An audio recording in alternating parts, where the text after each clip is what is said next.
All right, ladies and gentlemen, welcome to MACROACE with your host, Tony.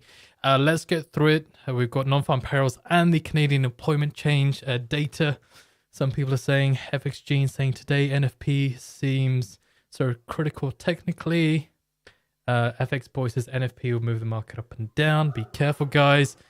I think just be careful in general overall. Anyway, but let's see what we're dealing with. So first of all, we have to understand what the release is all about and how it affects the markets and what is the current sentiment surrounding the markets at the moment.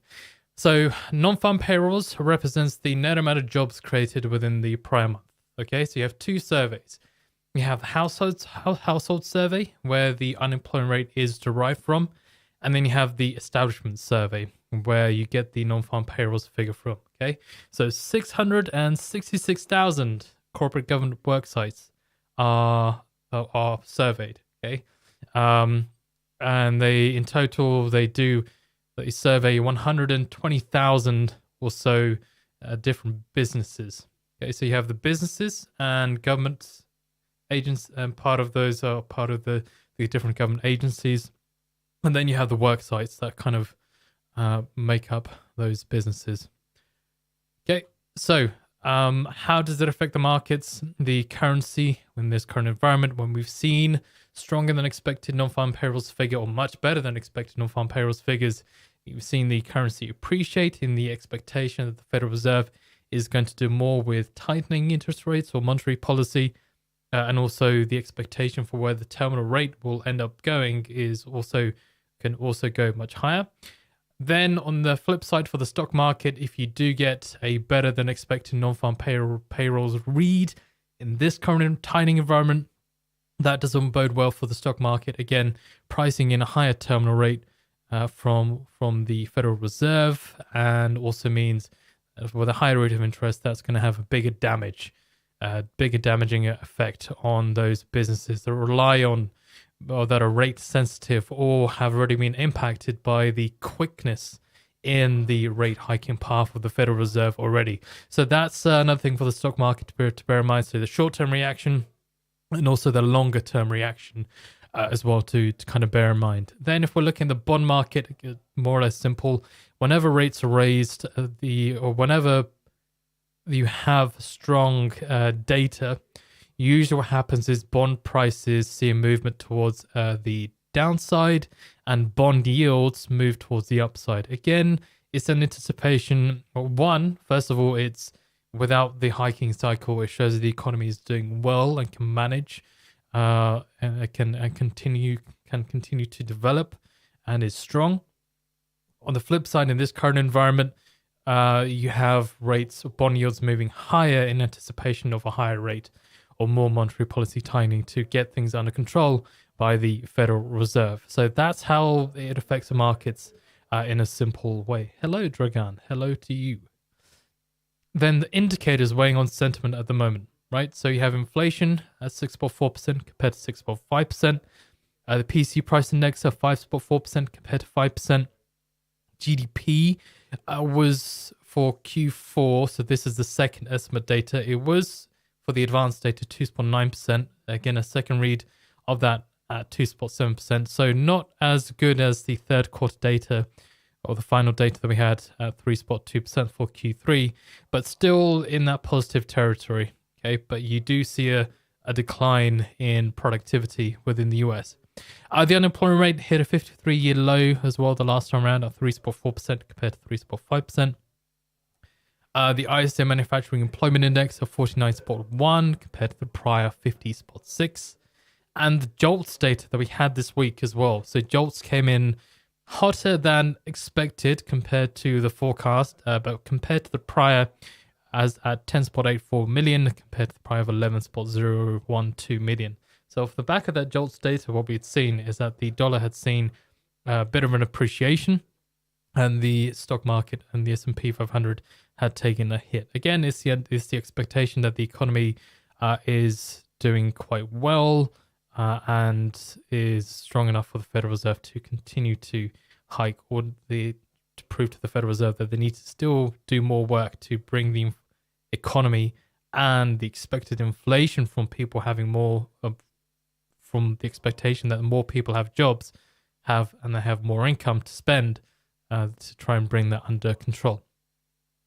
Then the employment costs, which we'd seen which had also rocked the markets when it came out quite a while back now, at 1% compared to the prior 1.2%. And then ADP employment change. Again, another key report that traders keep an eye on for as to what the jobs report could look like for the Friday within that week. It was at 242K compared to the prior 106K. That did cause a little bit of a market reaction, although it didn't sustain a big move. It didn't deviate too much from the forecast itself, but still something that traders do focus on. Again, they try and foretell or try and use it as a way to foreshadow what the non-farm payrolls figure could be, whether it does move towards the upside or towards the downside, depending on what ADP is like. But the connection between those two figures hasn't always been so solid. So the correlation, should I say, has kind of been half and half, but it's still something that traders obviously keep an eye out for, because it does cause reaction within the markets.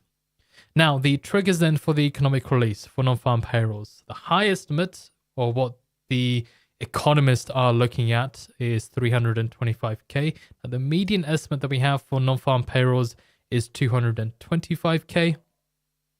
And then the low estimate of what economists are looking at is 100K for the figure. So you got 100K deviation on the high end and about 120 on the low end. I think realistically, ourselves, from what we've seen in the past, that you are still looking. We saw blowout figures last time round. Okay, there was in total 500,000 jobs that were added within the US economy, and there was about a 300K deviation from the forecast and the actual figure. That did cause a decent reaction within the markets, but how much of a reaction that caused, that's what we're going to look through in a little bit with the deviations. Remember, if you haven't signed up for the deviations, or you're not sure what I'm talking about when I say deviations, that just shows you how much the markets react to an economic release, depending on what the figure is for that release, or figures from that set of releases. And then you can kind of gauge how the different assets react to it. Okay, so US unemployment rate, high estimate is 3.5% with a low of 3.3%. Average hourly earnings, again, another key inflation figure too for wage prices. Something that you can't really miss, that has had an influence on the non-farm payrolls data in the past, and still can do. Of course, inflation is still the big sticking point for central banks globally. High estimate is 5% with the lowest estimate of 4.4%. Median forecast, from what we see here today, for the average hourly earnings year on year, 4.7%, with a prior of 4.4%. So again, something to just be aware of. Okay.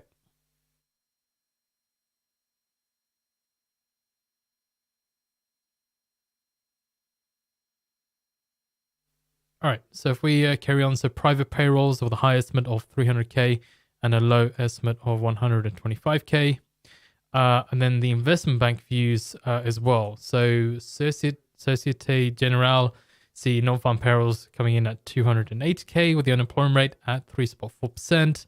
JP Morgan see 304K again with the 3.4% for the unemployment rate. Bank of America also sees 230K with the unemployment rate 3.4%, as does Morgan Stanley. And Morgan Stanley, for the non-farm payrolls estimate, see 190K. Then the previous report for January 23rd, what we had last time around with non-farm payrolls, if we're having a look at that. So if we're having, so I should say February, so that's the month of January for 2023 is what the data represents. So the reason why non-farm payrolls was much higher than expected was because there was warmer weather that helped add to jobs. So you've got to think about the oil and gas rigs that are operating, and if usually those oil and gas rigs kind of peel back a little bit, or you do see some job cuts within that region because of how costly it is to operate within colder weather and how those pipelines can freeze up. and have issues. So there's less of a need to kind of maintain those or pump out that much energy. But because of the warm weather, those jobs were being kept and jobs were being added at the same time. On top of that, you've also got to think at this point in the year, the beginning of the year, is when a lot of jobs in the retail sector is when there's a lot of jobs that are lost because of the holiday season that also ends as well. So that, again, was another bit of a surprise that there was still there's still jobs being added in those areas. So it was also another thing. So again here, so job growth was widespread, led by gains in leisure and hospitality, professional and business services, and healthcare. And employment also increased in government, partially reflecting the return of workers from a strike. Okay, so that's something to be aware of why the non-farm payrolls report was much stronger than expected. But then if we look at the Fed and government views as well, I can also see some comments as well. A lot of people say that talking about the eyes being stuck on non-farm payrolls data. Yes, but we don't want to ignore the Canadian employment data too at the same time. Remember, if the Canadian employment data is really great and the non-farm payrolls data is kind of mediocre, you don't see too much of a deviation, don't be surprised if the focus switches to the Canadian data and there's more volatility on the CAD data instead. There's just something to be aware of what's happened in the past when you've had both Canadian employment data and the US employment data. So March 2nd, Fed's Bostic, so the Fed may have to do more given high inflation, strong jobs market, and we won't decide until the meeting on the proper policy path. So a lot of what you can see here is more of a wait and see, and it's something that's been repeated over and over again. It's the same with how the markets have been reacting in the past as well, more of a wait and see. Powell said if strong labor market reports or high inflation reports continue, the Fed may need to continue to raise rates more than is currently priced in. 17th, they had January jobs. Bowman said the January jobs report shows that the economy is not slowing. So, the Federal Reserve, although from our point of view, yes, there are some.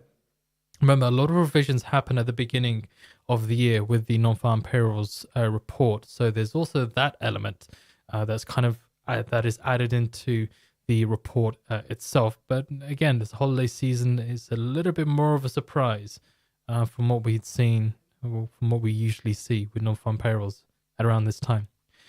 Treasury Secretary Yellen said that a soft landing for the US economy is possible because the labor market is strong and inflation is coming down. So presenting the idea that the US economy is healthy enough to kind of weather the storm of these strong and quick rate hikes from the Federal Reserve.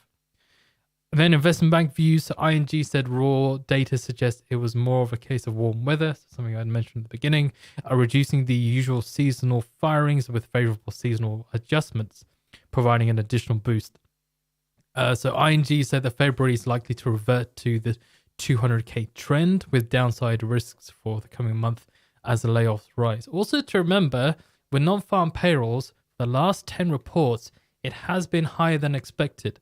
It hasn't always been the case that it's been a blowout figure, much higher than the forecast. But from what we've seen, the past 10 reports since the 6th of May, 2022, okay, we've continuously had a non-farm payrolls headline figure itself being higher than the forecast. Commerce Bank, so again, they see 200k trend with downside risks for coming months as the layoffs rise. Commerce Bank say that if the labor market report is strong, that it would be another argument for aggressive rate hikes over the coming months, and the dollar might benefit. So again, if you're thinking about, where is the Federal Reserve's path? What does it look like? Again, it's more of a wait and see. How does the data, how is the data presented? I.e., is it strong overall or weak overall? And then what does the Federal Reserve take that? Do they take the action to continue to raise rates for longer? Or what some traders have been trying to price in with Fed Powell's recent comments of maybe doing the potential for a 50 base point hike occurring at the upcoming meeting rather than a 25.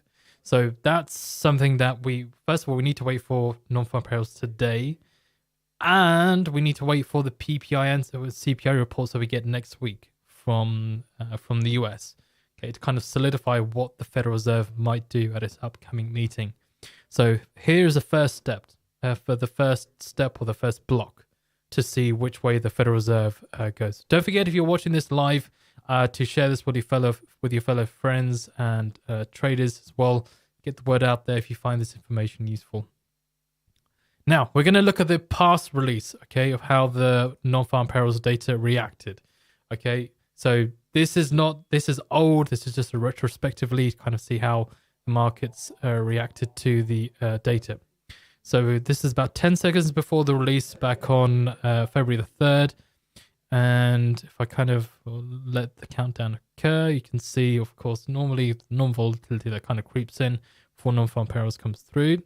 So here we go. So it was much better than expected at 517K. So there was, again, a 329K deviation is what I recorded from the forecast to the actual figure. And you can see how the dollar wiped the floor with everything, and the S&P and the stock market took a huge hit off of the back of that data. If I kind of continue to move forward, so more or less a blowout figure in either direction will cause extra volatility, like we had last time. Okay, if you're looking for at least 100K deviation from the non-farm payrolls figure itself, then you do expect a bit more of a reaction. Kind of skip forward, and then we're looking at the bonds. You can see kind of, it was still after about, let's kind of go about 10 minutes or so from the release. Yeah, there we go. That's kind of about 10 minutes there. So yeah, so you can still see that the S&P hadn't been able to claw back, or hadn't been able to reset itself or get to its prior release level after that data came in much higher than expected after about 10 minutes of trading. So that was the US release. Let's kind of get out of that, and we'll have a look at the deviations on that too. Let's bring it up here as well. So here we go. So the deviations for the release. So if we're looking here, so again, there's a 329K deviation for the economic release, right? And this was how the markets reacted. So you can see that the S&P had seen 121 ticks was a downside initially, and after about 10 minutes of trading, that it was down by 61 ticks. Okay, from the start of the release. So remember the initial figure here, if you're confused. This shows the initial reaction going to the wick of the candle to capture the full reaction, and then this bit here just shows you going to the end of the candle after 10 minutes of trading. This is on a 1 minute chart, by the way, that I recorded this data. Okay, the NQ 460 ticks was the downside, and still down by 373 ticks 10 minutes after the release. If we're looking at currency pair wise, you can see that the dollar yen historically has seen the biggest market reaction out of the other currency pairs as well. And now, if we're considering how the Bank of Japan recently had, well, of course, they had their rate decision as well, that had led to, that they're going to continue with the monetary easing. It was Kuroda's,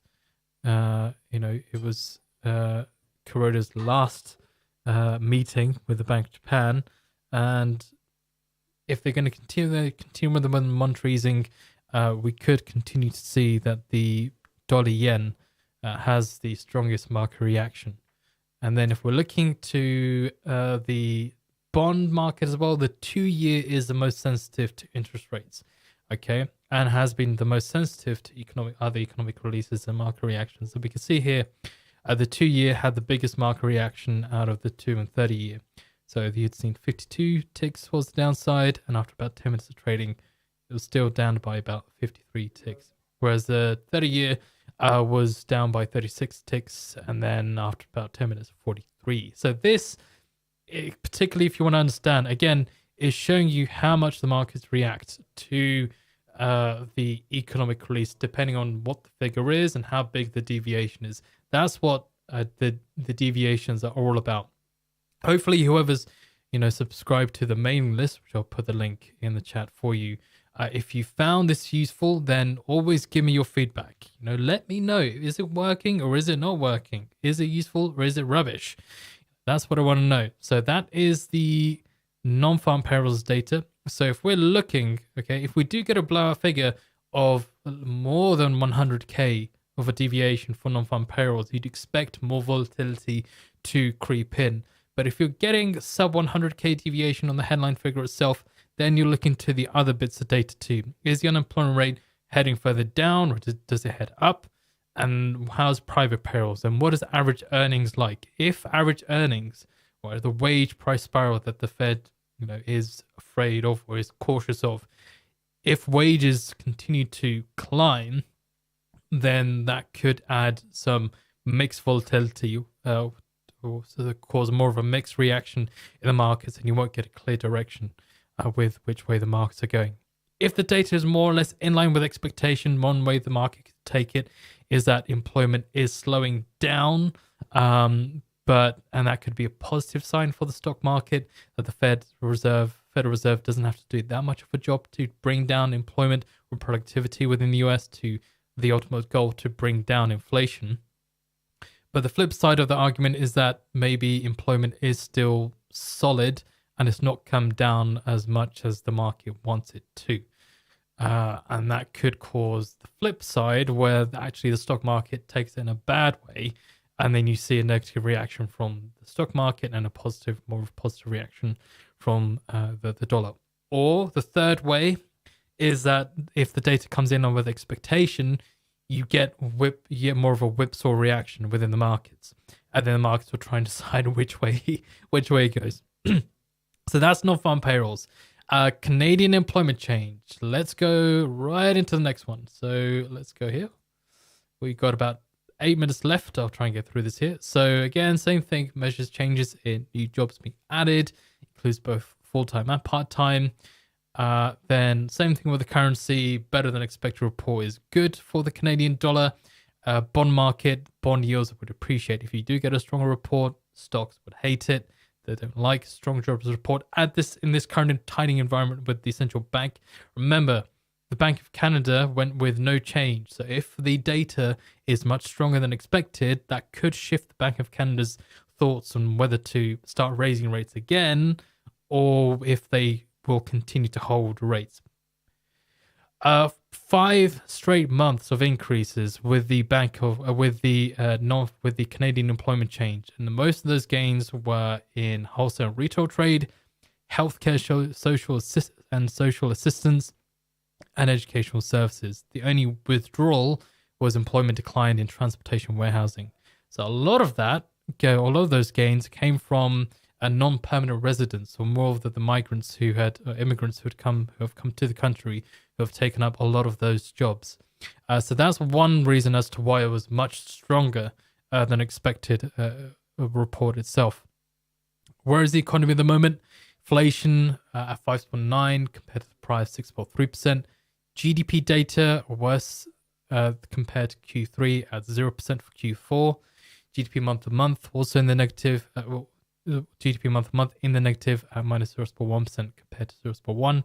Again, employment change, you can see 150,000 jobs were added compared to the prior 104. Unemployment rate remains unchanged at 5%, and the manufacturing sector as well did better at 52.4 compared to the prior 51. Employment change triggers then, so you're looking for economists are looking at a 30K deviation on the high end, looking for a figure of 40K, and on the low end, the lowest figure that they could expect is minus 25K with a 35K deviation. So you're looking at least a 35 to 40K deviation to see a bit more of a reaction. But in reality, at least a 50K deviation is what we've seen with the Canadian employment change data that causes a bit more of a market reaction. The unemployment rate, they expect a high of 5.1% with a low of 4.9%. Sentiment, we'll kind of quickly go through this. So employment data, TD Ameritrade, they say that it has to reflect some decline in previous strength, or the Bank of Canada, or else the Bank of Canada's conditional pause will be called into question. I.e., if the data is really strong and it doesn't go down, then the Bank of Canada will have to think, well, maybe maybe we've not done enough of a job to bring down, productivity within the economy. Who's saying bullish or bear? So if you do, so I'm going to go over it a little bit for about 5 minutes. But so again, TD Ameritrade saying that if employment is much better than expected, it will call the Bank of Canada's reliability, or it will call into their question making or deal making, decision making into question. Then if we look at some more, so CIBC, so they see employment at 5K with the unemployment rate of 5.1%, Scotiabank 10K, BMO 0K, and Bank of America seeing the employment change data coming in at 15K. So you can see that compared to what it was last time, that the forecasts are quite, they're very low compared to the data that we had at 150K. And that's again the same thought of that in this point of time in the in the year when there are more layoffs that occur rather than hiring because it's the end of the holiday season, that is expected to drop off and kind of slow down and cool. Then this is the previous release as well of what had happened as well. So if we were again about 10 seconds before the release here back on February 10th, a week after the Nonfarm Payrolls report. Kind of just skip forward. Whoops. Okay, so you can see that the data was much better than expected. So the Canadian dollar had appreciated against all the other currencies. Again, a blowout figure there. There was a 135K deviation, right? So you got a nice strong reaction from the Canadian dollar. So if economists are looking for about a 35K or about a 30K deviation on the high end, we're looking at least a 50K deviation to get a stronger reaction. And if I kind of skip forward a little bit, so again, better than expected employment data will lead to the markets. First of all, the currency appreciating and the stock market taking a hit if you do get a blowout figure. Okay, and then on top of that, you see if the unemployment rate again, that's also another factor to bear in mind. Was it higher or lower than the forecast figure? That again can also have an impact on how the markets react. But you can see here that the Canadian dollar had strengthened off the back of that data. We have 2 minutes left to the release. Okay, so if I just kind of close that out. All right, get rid of that. So I've got, what I'm looking at here is a dollar yen, the S&P, and CAD JPY. I want to keep an eye on everything here at the same time. I'll get my TICKSTRIKE running as well. Let's see how this reacts. Get this whole set up.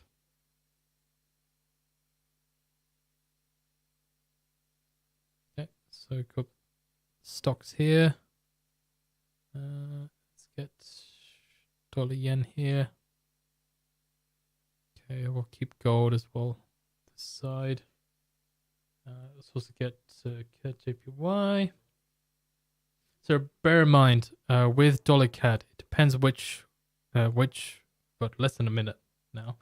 But if you do get a stronger non-farm payrolls figure or Canadian data, that will determine which way the dollar CAD goes. So usually when we're seeing stronger US data compared to Canadian data, dollar CAD has seen an appreciation. And on the flip side, if the Canadian data has been much stronger than the US, you'd see the inverse happening. But that's something just to be aware of as one of the risks when we are keeping an eye on the both the Canadian data and the US data at the same time as well. Okay, there's my CAD JPY. Yes, bring it up. Right, see what goes on here. All right, let's see what happens. Okay, 10 seconds.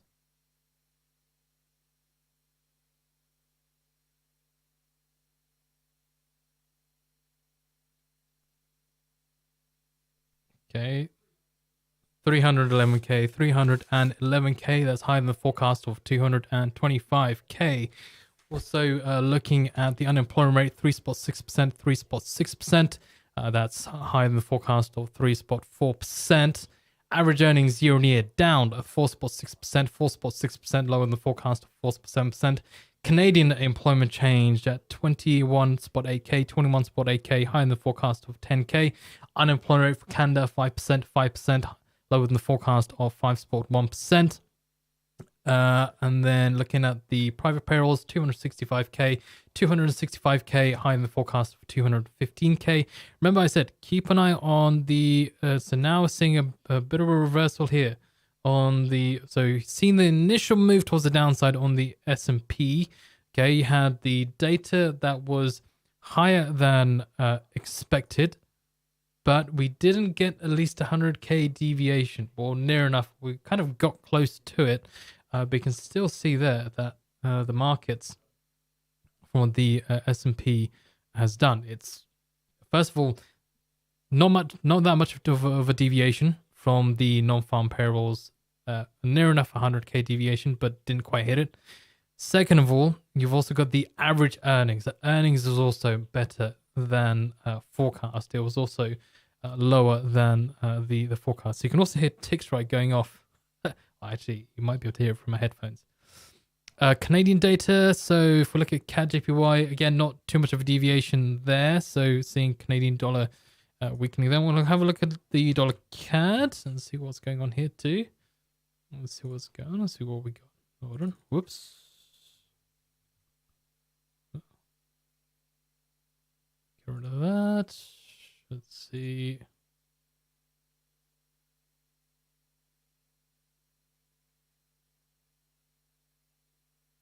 Okay.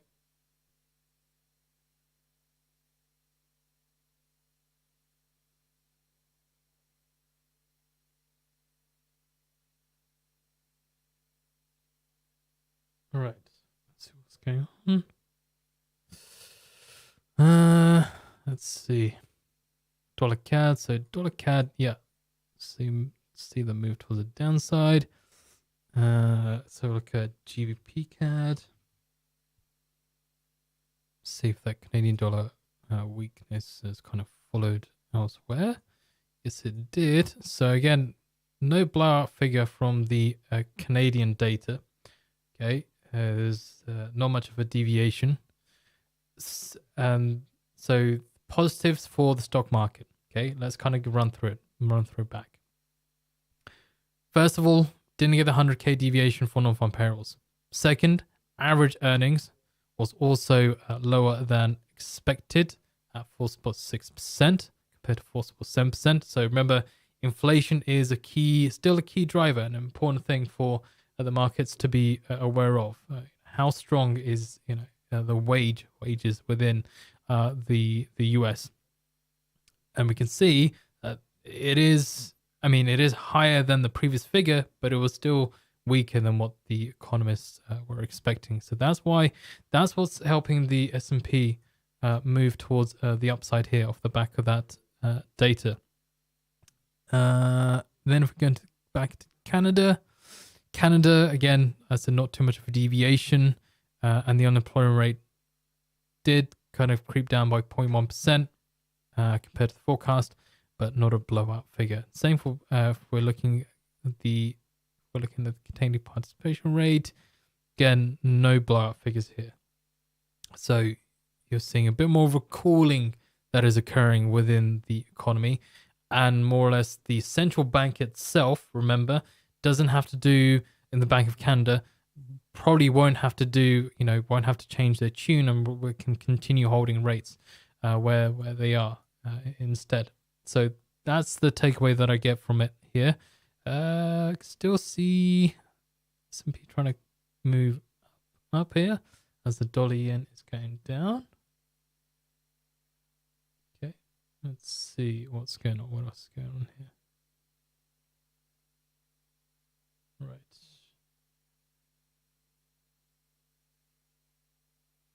Okay.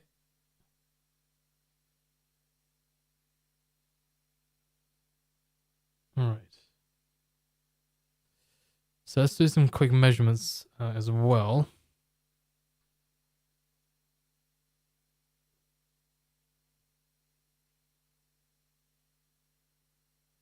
Let's see.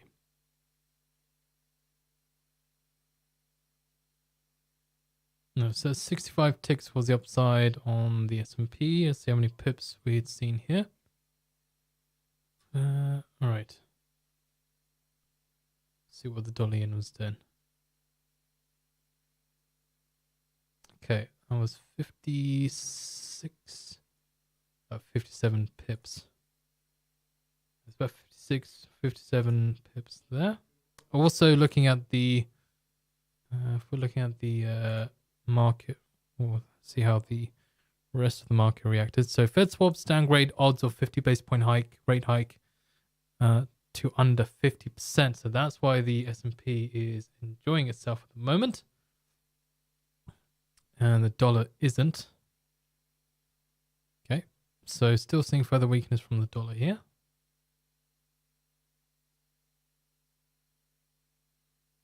All right. Let's look at JPY.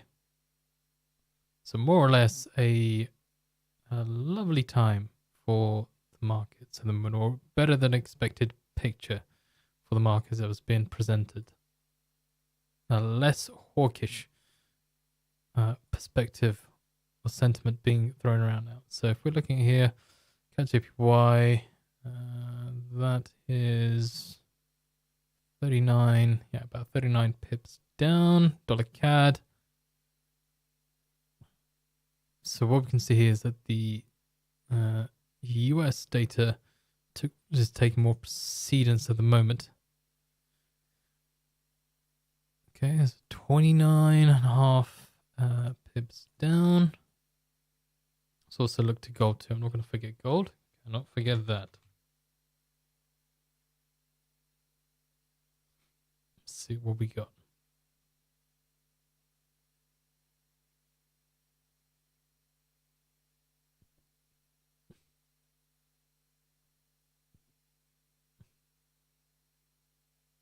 All right.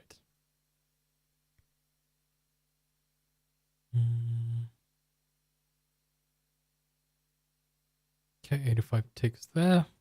Let's go bonds. 2-year note futures. Don't forget, next week we have non-farm payrolls.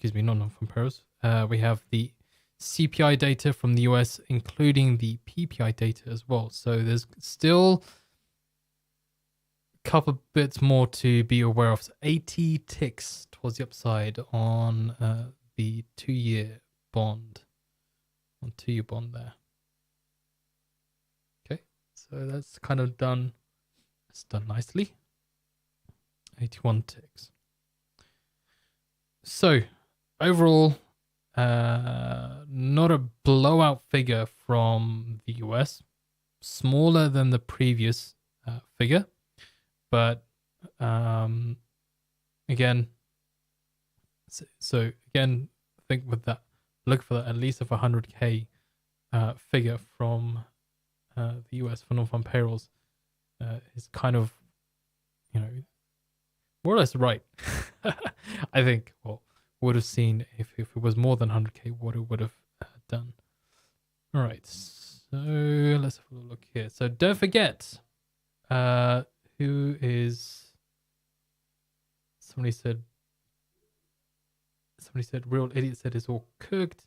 8:30, Deep Shark said stock pump or dump. I don't know what you're looking at. Were you looking at the screen? Oh, I mean, of course you're looking at your own screen, but still. And then Paula Santos saying traders pricing at 25 basis points, but they decrease the odds of a 50. Oh, SVB financial trading halted for news pending. That's not okay. We'll see what comes from that. See how they fare. NFP comes in highly expected. Okay, cool. So, FinancialJuice, a live voice and text service. Okay, that's where you can get all your financial news from in one place. Mainly the big macro moving news. Okay, is where you can get your data from. Here on this site here, we've got TICKSTRIKE in the way, but You can see here, so FinancialJuice provides a live voice and text service. So you have your voice feed here, your text feed or your news feed here as well, with all the economic releases, the text headlines. Here you have your need to know market risk. It was also a way to make sure just to show you what to be aware of, what's happened in the market so far, and then what are the potential headwinds for the market later on. So if it is the Fed swaps downgrading the odds of a 50 base point hike for the March rate hike to 150%, again, that's something to be aware of. That there's a bit more of a risk on reaction that's kind of occurring, and less of a risk off, and more of a sort of reaction that's happening within the markets. Again, that's also all in one place. You have your economic calendar here on the left hand side to use and to keep an eye out on as well. Again, all your data is in one place, and that was the pro version that you're looking at here. If you want to, so the key difference between the light version and the pro version is there are no adverts that play. You don't get any delay with the voice feed or text as well. It's all in real time, and you also have the opportunity or the accessibility to ask the news desk, i.e. the team that I'm working with, about what's going on in the markets, why the markets are moving in a certain way, or what to expect for the economic calendar, or if you have any other questions about why the markets or why this news has come out, or to give a bit more of analysis. That's also available to the pro users of FinancialJuice. Again, all in one place. You have your data, particularly if you're a day trader.